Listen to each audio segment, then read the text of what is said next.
요즘 밤잠 설치시거나 자고 일어나도 개운하지 않으신가요? 나이가 들수록 수면 시간이 짧아지고 새벽에 자주 깨는 일이 많아집니다. 그런데 단순히 피곤한 걸 넘어서 수면 부족은 당뇨병에도 영향을 줄 수 있다는 사실 알고 계신가요? 잠을 제대로 못 자면 몸의 혈당을 조절하는 기능이 떨어지고 식욕도 늘어납니다. 특히 단 음식이나 탄수화물을 더 찾게 되죠. 이런 습관이 쌓이면 혈당이 올라가고 당뇨병 위험도 커질 수 있습니다. 그래서 깊고 규칙적인 수면은 약이나 음식만큼이나 건강에 중요합니다. 잠을 잘 자는 것, 그것이 곧 혈당을 지키는 첫걸음입니다. 오늘부터라도 편안한 잠을 위해 작은 습관부터 바꿔보시는 건 어떨까요? 먼저, 잠이 부족하면 우리 몸의 혈당을 조절하는 능력이 떨어집니다. 밥을 먹으면 우리 몸은 혈당을 조절하기 위해 인슐린이라는 호르몬을 만들어내요. 이 인슐린은 혈액 속의 당을 세포 안으로 넣어서 에너지로 쓰게 해주고 남은 당은 저장해줍니다. 그런데 잠을 제대로 못 자면 이 인슐린이 제대로 작동하지 않아요. 쉽게 말하면 몸이 인슐린을 무시하거나 잘 듣지 않는 상태가 되는데 이를 인슐린 저항성이라고 해요. 이 상태가 되면 혈액 속에 당이 자꾸 쌓이게 되고 공복 혈당이 높아지면서 당뇨병에 가까워지는 겁니다. 또 한 가지 중요한 건 스트레스 호르몬, 즉 코르티솔이라는 물질이에요. 우리가 잠을 깊게 자면 몸이 안정되고 회복되는 시간이 되지만 잠이 얕거나 자주 깨면 오히려 몸이 지금 위험한 상황인가 하고 착각해서 스트레스 호르몬을 더 많이 내보내요. 이 코르티솔은 원래 몸에 꼭 필요한 호르몬이지만 너무 많이 나오면 혈당을 높이는 작용을 합니다.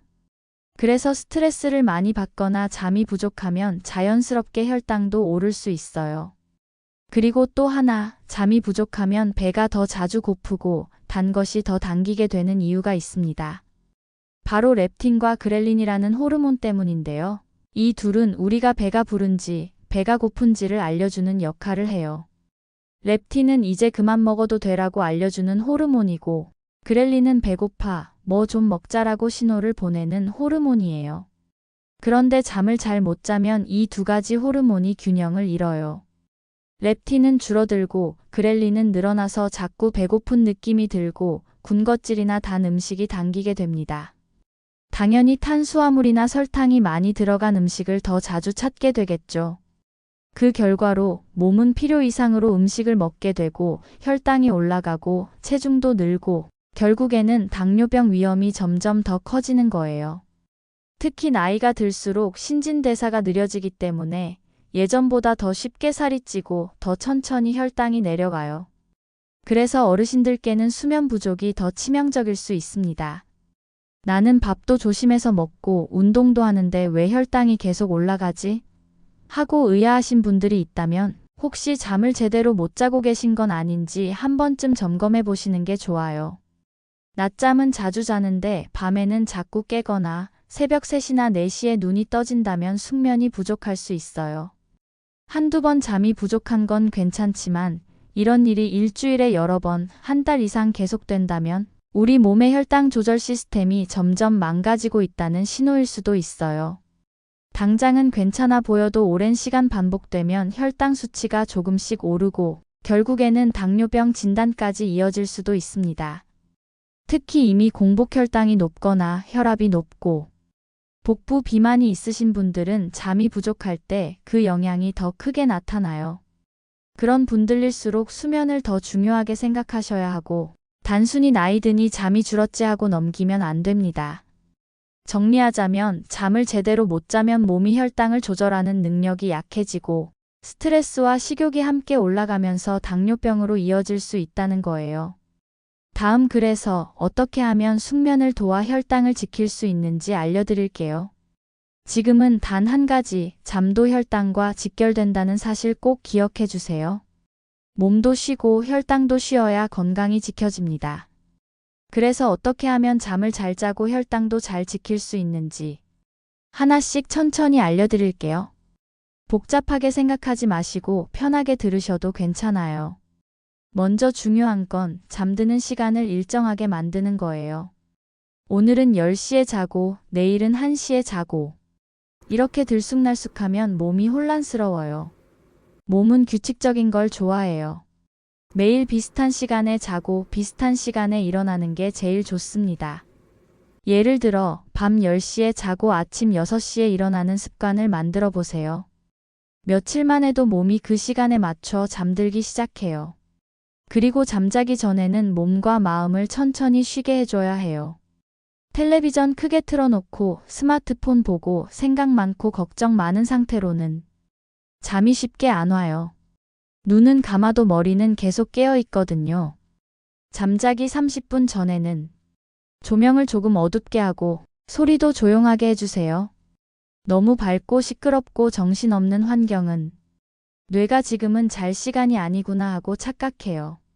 스마트폰은 잠들기 전엔 멀리 두세요. 화면 불빛이 뇌를 자극해서 잠을 방해해요. 잠들기 전엔 책을 살짝 보거나 조용한 음악이나 라디오 소리를 들어보세요. 그게 훨씬 도움이 됩니다. 또 하나, 저녁에는 카페인 있는 음식이나 음료를 피하는 게 좋아요. 커피, 녹차, 홍차 같은 거요.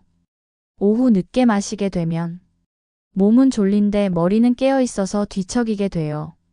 그럴 땐 대신 따뜻한 보리차나 미지근한 우유 한 잔 드셔보세요. 속도 편하고 몸도 부드럽게 풀어져요. 그리고 낮잠은 너무 오래 자지 마세요. 한낮에 1시간, 2시간씩 자고 나면 밤에 잠이 잘 안 와요.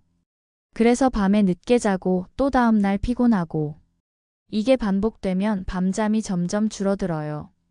낮잠은 20분에서 30분 정도 짧게 자는 걸 추천해요. 그래야 밤에 더 잘 잘 수 있어요. 만약 낮에 졸릴 때는 잠깐 바람 쐬면서 산책하거나 가볍게 몸을 움직이는 것도 좋아요. 그리고 밤에 화장실 자주 가서 깨는 분들 많으시죠? 그런 분들은 자기 전 물이나 음료를 너무 많이 드시지 마세요. 특히 잠자기 1시간 전부터는 물을 조금씩만 드시는 게 좋아요. 그렇게 하면 새벽에 화장실 때문에 자주 깨는 걸 줄일 수 있어요. 발이 시려서 잠이 안 오시는 분도 계실 거예요. 그럴 땐 자기 전에 따뜻한 물에 발을 담그고 얇은 양말 하나 신으면 훨씬 숙면에 도움이 됩니다. 몸이 따뜻해야 잘 잘 수 있어요. 그리고 제일 중요한 거, 잠을 꼭 자야 해. 하고 너무 조급해하지 마세요. 오늘도 잠 안 오면 어떡하지? 내일 피곤하면 안 되는데? 이렇게 생각이 많아지면 오히려 잠이 더 멀어져요. 그럴 땐 눈을 감고 심호흡을 천천히 해보세요. 괜찮아, 지금은 쉬는 시간이야. 이렇게 스스로에게 이야기하듯 다독여주세요. 그것만으로도 몸과 마음이 편안해져요. 이렇게 일상에서 작은 습관 몇 가지만 바꿔도 잠이 훨씬 깊어지고 숙면이 되면 몸도 더 건강해지고 혈당도 훨씬 안정됩니다. 잠은 약이 아닙니다. 하지만 약보다 더 큰 힘을 가진 자연의 회복 시간이에요.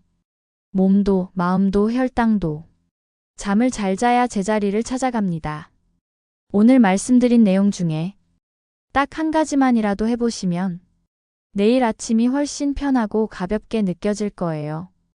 오늘 내용이 도움이 되셨다면 주변 분들과 함께 나눠주세요. 좋아요와 구독도 한번 눌러주시면 앞으로도 건강에 도움되는 이야기 자주 전해드릴게요. 늘 건강하세요. 감사합니다.